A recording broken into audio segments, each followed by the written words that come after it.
Hi friends, welcome to serials கொண்டாட்டம். நம்ம கயல் சீரியலில் என்ன இன்ட்ரெஸ்டிங்காக போகுது அப்படின்னு பார்த்தீங்கன்னா, கௌதமி சிவசங்கரியும் போலீஸ் வந்து அரெஸ்ட் பண்ணிட்டாங்க. அதுவும் எந்த போலீஸ் அரெஸ்ட் பண்ணுறாங்க அப்படின்னு பார்த்தீங்கன்னா, சிவசங்கரிக்கு ஒரு உமன் போலீஸ் ரொம்ப ஹெல்ப்ஃபுல்லாக இருந்தாங்க இல்லையா, அதே போலீஸ் மூலமாக சக்தியும் கயலும் சேர்ந்து சிவசங்கரியும் கௌதமியும் அரெஸ்ட் பண்ண வைக்கிறாங்க. அதை பற்றி தான் இந்த வீடியோவில் டீட்டெயிலாக நம்ம பார்க்க போகிறோம். இந்த வீடியோக்கு ஒரு லைக் கொடுத்துட்டு இன்னும் நம்மளை சப்ஸ்கிரைப் பண்ணாமல் இருந்தீங்கன்னா சப்ஸ்கிரைப் பண்ணிக்கோங்க. வாங்க வீடியோக்குள்ளே போயிடலாம். போன எபிசோட் பார்த்துருப்பீங்க, கயல் சீரியல் ரொம்ப கொடூரமாக போயிட்டு இருந்துச்சு. ப்ரோமோவில் கூட என்ன காட்டியிருப்பாங்கன்னா, கயலோட வீட்டில் புகுந்து சிவசங்கரி செட் பண்ண எல்லா ரவுடிஸும் பிரச்சனை பண்ணுற மாதிரி காட்டியிருப்பாங்க. இப்போ இந்த ஒரு இடத்துல சக்தியும் கயலும் சேர்ந்து போலீஸ் ஸ்டேஷனில் கம்ப்ளைண்ட் கொடுத்துட்டு தான் வந்திருப்பாங்க. அந்த போலீஸ் யாருன்னு பார்த்தீங்கன்னா, சிவசங்கரி ஆல்ரெடி நம்ம கயலை ஜெயிலுக்குள்ளே போட்டாங்க இல்லையா, அதுக்கு ஹெல்ப்ஃபுல்லாக ஒரு உமன் போலீஸ் இருந்தாங்களா, அந்த விமன் போலீஸ் மூலமாக தான் இப்போ சக்தி ஹையர் ஆஃபீஸர்கிட்ட பேசி அதே விமன் போலீஸை இந்த ஒரு பிரச்சனையை தடுக்கிறதுக்காக வீட்டுக்கு கூட்டிகிட்டு வராங்க. போலீஸை பார்த்துட்டு பயந்துட்டு எல்லா வில்லன்ஸும் ஓடி போயிட்டாங்க. ஆனால் அதில் மெயினாக ஒரு வில்லன்ஸ் பார்த்துருப்பீங்க, அவங்க வந்து ரொம்பவே வந்து கத்தியாலலாம் குத்துற மாதிரி கொடூரமான செயலெல்லாம் பண்ண போயிருப்பாங்க. ஆனால் அந்த ஒரு சமயத்தில் தான் கயலும் சக்தியும் ரெண்டு பேருமே வந்து காப்பாற்றிருப்பாங்க. இப்போது அந்த விமன் போலீஸ் தான் வந்து துப்பாக்கி எடுத்து மேலே ஒரு ஷூட் பண்ணதுமே வந்து அந்த ரவுடிஸ் எல்லாருமே டே போலீஸ் வந்துச்சுட்டா இதுக்கு மேலே நம்ம இருந்தால் மாட்டிக்கிடுவோம், அதனால் தயவு செஞ்சு வாங்கடா அப்படின்னு சொல்லிட்டு அவங்களுக்குள்ளே பேசி எஸ்கேப் ஆகி ஓட பார்த்துருப்பாங்க. அப்போ தான் வந்து அதில் அந்த மெயின் வில்லனை சக்தி வந்து சட்டையை பிடிச்சி இழுத்து பிடிச்சிடுறாங்க. சக்தி கையில் அந்த மெயின் ஒரு வில்லன் வந்து மாட்டிடுறாங்க. இப்போது அவங்கள அந்த விமன் போலீஸ்கிட்ட இவனை நீங்கள் அரெஸ்ட் பண்ணி இவன் யாரை சொன்னவன் என்ன காரணம்னு இவன்கிட்ட நீங்கள் எல்லா உண்மையும் தோண்டி துருவெடுங்க அப்படிங்கிற மாதிரி சொல்லிடுறாங்க. இப்போ அவனை அடிக்கிறாங்க.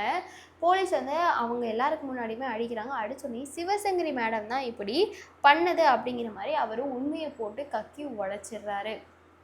இப்போ அதோட அந்த வில்லனையும் தூக்கி ஜெயிலில் வச்சிடுறாங்க. சிவசங்கரியை அரெஸ்ட் பண்ணுறதுக்காக போகிறாங்க. சிவசங்கரியை அரெஸ்ட் பண்ண போனால் இதுக்கு இடையில கௌதம்னு ஒருத்தவங்களும் தானே வந்திருக்காங்க இந்த வீடியோ பிரச்சனைலாம். ஸோ கௌதம் ஒரு பக்கம் அரெஸ்ட் பண்ண போகிறாங்க. இப்போ ரெண்டு பேரையுமே வந்து அரெஸ்ட் பண்ணி கூட்டிகிட்டு போகிறாங்க. சிவசங்கரி எவ்வளவோ சொல்கிறாங்க, எதுக்காக நீங்கள் என்ன அரெஸ்ட் பண்ண வரீங்க, நான் என்ன தப்பு பண்ணேன் அப்படின்னு சொன்னோடனே, மேடம் நீங்கள் தயவு செஞ்சு நடிக்காதீங்க, உங்களோட பேச்சை கேட்டு பாவம் அப்புறானே இந்த கயல் பொண்ணை நாங்கள் ஜெயிலில் தூக்கி போட்டு கொடுமை பண்ணோம், இப்போ எங்களுக்கு தான் அந்த பாவம்லாம் வந்து சேரும், எல்லாமே உங்களால தான், நீங்கள் பணக்காரவனா நீங்கள் என்ன வேணால் பண்ணலான்னு எப்படி மேடம் நீங்கள் நினைக்கலாம், நீங்கள் எதுக்காக இப்படி நீங்கள் பண்ணீங்க, எங்கள் டிபார்ட்மெண்ட்டையும் நீங்கள் ஏமாற்றிருக்கீங்க, என்னையும் ஏமாற்றிருக்கீங்க, இப்போ எனக்கும் என் டிபார்ட்மெண்ட்டுக்கும் எவ்வளோ கெட்ட பேர் தெரியுமா, நீங்கள் தப்பான ஒரு நியூஸை பரவி அந்த பொண்ணு கெட்டவ, அந்த கௌதமுக்கும் இவங்களுக்கும் சம்மந்தம் இருக்குன்னு நீங்கள் எப்படி சொல்லலாம், இப்போ அவங்க வீட்டுக்கே ஆள் அனுப்பி நீங்கள் இப்படி பிரச்சனை பண்ணலாம், அவங்க எங்ககிட்ட கம்ப்ளைண்ட் கொடுத்தாங்க, அந்த ரவுடியில் ஒருத்தன் வந்து எங்ககிட்ட மாட்டிட்டான், அவனை விசாரித்ததில் நீங்கள் தான் அவனை அனுப்புனதான் அவன் சொல்கிறான், இதை விட சாட்சி என்ன மேடம் இருக்க முடியும், தயவு செஞ்சு நாங்கள் உங்களை அரெஸ்ட் பண்ணிட்டு போகிறதுக்குள்ள நீங்களே வந்து அரெஸ்ட் ஆயிடுங்க அப்படிங்கிற மாதிரி சொன்னோடனே சிவசங்கரிக்கு என்ன பண்ணுறது ஏது பண்ணுறதுன்னு தெரியல. ஐயோ நம்ம மாட்டிக்கிட்டோமா சேகர் அப்படிங்கிற மாதிரி, சரி மேடம் ஐ வில் அரெஸ்ட் அப்படிங்கிற மாதிரி அவங்களே போயிட்டு அரெஸ்ட் ஆகுறாங்க. அரெஸ்ட் ஆனதுக்கப்புறமா இப்போ சிவசங்கரி ஜெயிலில் இருக்கிற விஷயம் சக்திக்கு தெரிய வருது. உடனே சக்தி கயல் ரொம்ப ஹாப்பியான நியூஸ் கயல் அப்படின்னு சொல்கிறாங்க. என்ன சக்தி அப்படின்னு, அந்த சிவசங்கரி நம்ம எல்லாரையும் ஆட்டி படைச்சாலும் அந்த சிவசங்கரியை போலீஸ் வந்து அரெஸ்ட் பண்ணிட்டு போயிருச்சு அப்படிங்கிற மாதிரி சொல்கிறாங்க. நம்ம வீட்டில் பிரச்சனை பண்ண அந்த வில்லனே அவன் வாயால் சிவசங்கரி தான் இதுக்கு காரணங்கிறத சொல்லிட்டாங்க. அதுவும் இல்லாமல் இதை விட பிக் சந்தோஷம் என்ன அப்படின்னா, அந்த கௌதமையும் சிவசங்கரி கூட கனெக்ஷன் அந்த கௌதம் தான் இருக்குது அப்படிங்கிற மாதிரி அந்த கௌதமையும் அரெஸ்ட் பண்ணிட்டாங்க அப்படிங்கிற மாதிரி சொல்கிறாங்க. சூப்பர் சக்தி, எப்படி சக்தி நியூஸை நீ கலெக்ட் பண்ண அப்படின்னு கேட்க, உன்னோட வீடியோ எப்படி சோஷியல் மீடியாவில் ட்ரெண்ட் ஆயிடுச்சோ இப்போ அதை விட பயங்கரமான ட்ரெண்டே சிவசங்கரியும் அதுக்கப்புறமா கௌதம் ரெண்டு பேரும் அரெஸ்ட் ஆனதான் ட்ரெண்டே. இவங்க ரெண்டு பேரும் யார் வீடியோ எடுத்தா அப்படின்னு கேட்க, ஐயோ அதையே கேட்குற, இவங்க ரெண்டு பேரையும் அரெஸ்ட் பண்ணி போலீஸ் ஜீப்பில் கூட்டிகிட்டு போகும்போது அங்கே இருந்த ஒரு மீடியா பர்சன் தான் இவங்க ரெண்டு பேரையும் எடுத்திருக்காங்க. அந்த மீடியா பர்சன் ஆல்ரெடி உன்னோட வீடியோ பார்த்துருக்காங்க.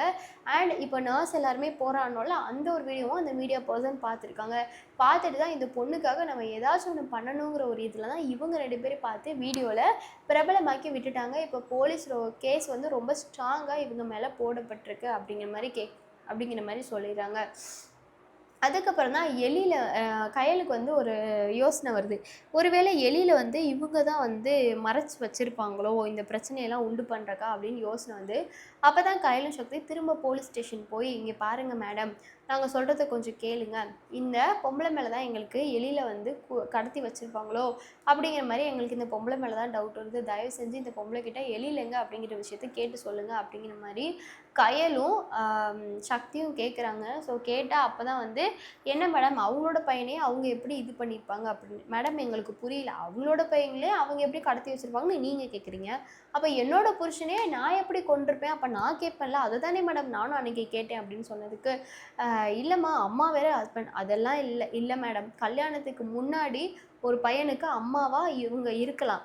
ஆனா கல்யாணத்துக்கு அப்புறம் ஒரு பையனுக்கு அம்மா, அக்கா, தங்கச்சி, ஃப்ரெண்டு எல்லாமே அவனோட ஒய்ஃப் மட்டும்தான். அப்படித்தான் எனக்கும் என் எழிலுக்கு நானும் அப்படிதான் இருந்தோம். அப்படின்னு இருக்கப்போ, நீங்க என்ன கூட சந்தேகப்படாம இருக்கலாம். ஆனா பெத்த தாயான இவங்கள நீங்க சந்தேகப்பட்டே ஆகணும். ஏன்னா இவங்க வந்து ரவுடீஸ் அப்படி இப்படின்னு ரொம்ப குறுக்கு புத்தியா வந்து யோசிக்கிறவங்க மேடம். அதனால தானே என்னையும் கூட அவ்வளோ ஒரு கேவலமா சொந்த மருமகன் கூட பார்க்காம, இப்படி ஒரு நியூஸையும், வதந்தியும் பரப்பி விட்டாங்க. அது உங்களுக்கு தெரியும் தானே மேடம்? அப்படிங்கிற மாரி கேட்க, சரி ஓகே. இப்ப நீங்க என்ன பண்ணணும்னு சொல்றீங்க அப்படின்னு கேட்க, கண்டிப்பா வந்து நீங்க இவங்கள அரெஸ்ட் பண்ணது மட்டும் பத்தாம, எழில் பத்தின விஷயங்களும் எங்களுக்கு தெரிய வரணும் மேடம். நாங்க 10 மினிட்ஸ் வெயிட் பண்றோம். எழில் பத்தின விஷயத்த இவங்க கிட்ட இருந்து கேட்டு என்ன ஏதுன்னு சொல்லுங்க அப்படிங்கிற மாரி சொல்லிடுறாங்க. உடனே தான் அந்த போலீஸ், சரி ஓகே அப்படின்னு சொல்லிட்டு, "ஏம்மா சொல்லுங்க, அவங்க தான் கேட்குறாங்கல்ல, எழில எங்கே வச்சுருக்கீங்க?" அப்படின்னு கேட்காங்க. "எனக்கு எதுவுமே தெரியாது. என் பையனை காணோம். இவளுங்க தான் ஏதோ ஒன்று பண்ணிட்டாங்க." சொன்னா, "இங்கே பாரும்மா, தயவு செஞ்சு இப்படியெல்லாம் பேசிட்டு இருக்காதீங்க. நீங்கள் பணபலம் உள்ளவங்க தான், நான் ஒத்துக்கிறேன்.